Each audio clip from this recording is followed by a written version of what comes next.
नमस्ते, मैं वैद्य शेफाली पंड्या, नक्षत्र आयुर्वेदम की चीफ आयुर्वेदा फिजिशियन। पर मेरा keen interest gynaecological diseases, infertility, weight loss management और स्किन डिसीजेज में है।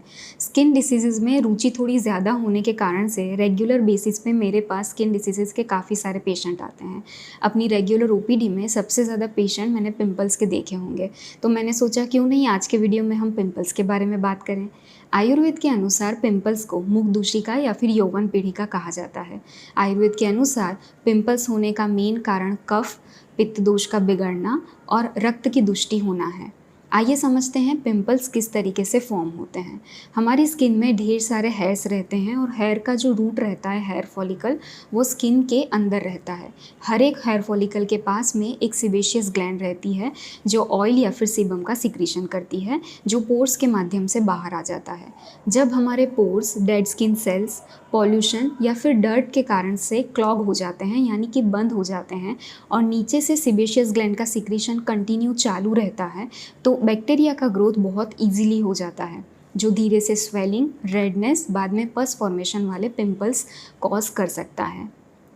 आइए समझते हैं कि पिंपल्स होने के और कारण क्या क्या हो सकते हैं। जैसे कि मैंने बताया कि आयुर्वेद के अनुसार कफ और पित्त की दुष्टि के कारण से पिंपल्स होते हैं, तो कुछ खाने में चीज़ें होती हैं जो इन दोषों को बिगाड़ सकती है, जैसे कि चॉकलेट, आइसक्रीम, मिठाइयाँ जिसमें घी बहुत ज़्यादा मात्रा में जा रहा है, तला हुआ खाना, ज़्यादा स्पाइसी फूड, जितना भी जंक फूड है जिसमें चटनी वगैरह जाती है, जैसे कि लहसुन की चटनी या फिर शेज़वान की चटनी, मंचूरियन जैसा खाना जो बहुत ज़्यादा स्पाइसी होता है, ये सभी चीज़ें अगर आप बहुत ज़्यादा मात्रा में कंज्यूम करते हैं तो वो पिंपल को बहुत ज़्यादा एग्रावेट करती है।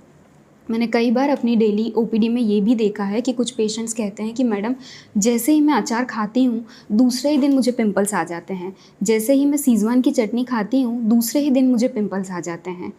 तो अगर आप खाने में ध्यान रखते हैं और ये चीज़ें जो मैंने आपको बताया है वो अवॉइड करते हैं, तो आपको पिंपल्स होना कम हो सकते हैं। इसके अलावा भी पिंपल्स होने के ढेर सारे रीज़न होते हैं।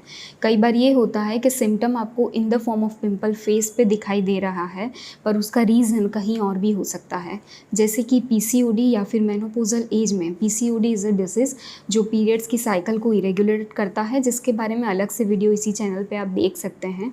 पीसीओडी में बहुत ज़्यादा पिंपल्स होते हैं। मेनोपॉज़ल एज में भी कई महिलाओं को पिंपल्स होते हैं। अगर आप कोई कॉन्ट्रासेप्टिव पिल्स ले रहे हैं या फिर आप आपके पीरियड्स को रेगुलेट करने के लिए कोई ओरल मेडिकेशन ले रहे हैं, तो उससे भी आपको पिंपल्स हो सकते हैं। अगर आपका स्काल्प क्लीन नहीं है, अगर आपका स्काल्प बहुत ज़्यादा ऑयली है, अगर आपको डैंड्रफ है, तो भी पिंपल्स हो सकते हैं। कई बार लोगों को पता नहीं होता है कि व्हाइल यू हैव पिंपल्स आपको स्क्रबिंग या एक्सफोलिएशन नहीं करना है। हम ये कंसिडर करते हैं कि पिंपल्स किसी गंदगी के कारण हो रहा है, मुझे फेस को ज़्यादा क्लीन रखना है। बहुत ज़्यादा स्क्रबिंग करने के कारण से भी, जब आप बहुत ज़्यादा हार्श होके स्क्रब करते हैं, तो उसके कारण से भी पिंपल्स हो सकते हैं। इसी के साथ में अच्छे से नींद आना बहुत ज़्यादा ज़रूरी है कि आपकी स्किन हेल्दी रहे, आपको पिंपल्स ना हो। कई बार ये होता है कि कुछ फीमेल्स, यंग गर्ल्स स्पेसिफ़िकली, जो लोग कॉलेज जाते हैं, वो लोग पिंपल्स को रोज़ सुबह आराम से देखते हैं कि मुझे एक पिंपल आया, एक स्वेलिंग आया, अब इसमें से पिंपल बढ़ने वाला है।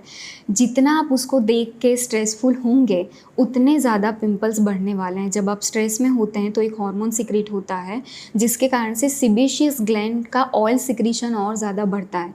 जब आप नींद ठीक से नहीं लेते हैं, आपको थकान के कारण एंग्जाइटी, गुस्सा, चिड़चिड़ापन वगैरह होता है, विच अगेन क्रिएट्स स्ट्रेस, और जिसके कारण से ऑयल सिक्रीशन बढ़ता है और पिंपल्स हो सकते हैं।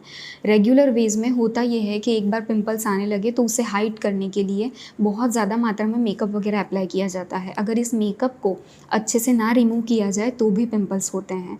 आशा रखती हूँ कि इस वीडियो में आपको पिंपल्स होने के जो भी रीज़न समझाए गए हैं वो आपके लिए कहीं ना कहीं हेल्पफुल रहे होंगे। आप आपके हिसाब से आपके पिंपल्स होने का क्या कारण है ये अवश्य जानिए और फिर उसके ट्रीटमेंट के बारे में सोचिए। तो ये बातें थी जिससे हम पिंपल्स जब होते हैं तो उन्हें अवॉइड करने के लिए कुछ सावधानी बरत सकते हैं। पर सही बात तो ये है कि अगर आपको पिंपल्स ट्रीट करने हैं तो it is very much necessary कि आपका ब्लड प्योर हो, आपका हार्मोनल वैल्यू ठीक हो, आपका स्ट्रेस मैनेजमेंट, नींद, ये सारी चीज़ें ठीक हो। And there are so good ayurvedic medicines जो बहुत अच्छे से कितने भी पुराने पिंपल्स को क्योर करने करने में बहुत हेल्प करती है। नक्षत्र आयुर्वेदम के बड़ौदा, गोधरा सारे ब्रांच, अहमदाबाद तीनों ब्रांच पे पिंपल्स के कई सारे बहुत खुश पेशेंट्स हैं जिनका फेस बहुत ज़्यादा पिंपल से भरा हुआ रहता था पर एकदम क्लियर स्किन पा सकते हैं। कुछ पंचकर्म जैसे कि रक्तमोक्षण, वमन, नस्य, ये सारे पंचकर्म जो हैं वो भी पिंपल्स में बहुत ज़्यादा हेल्पफुल रह सकते हैं। Thank you.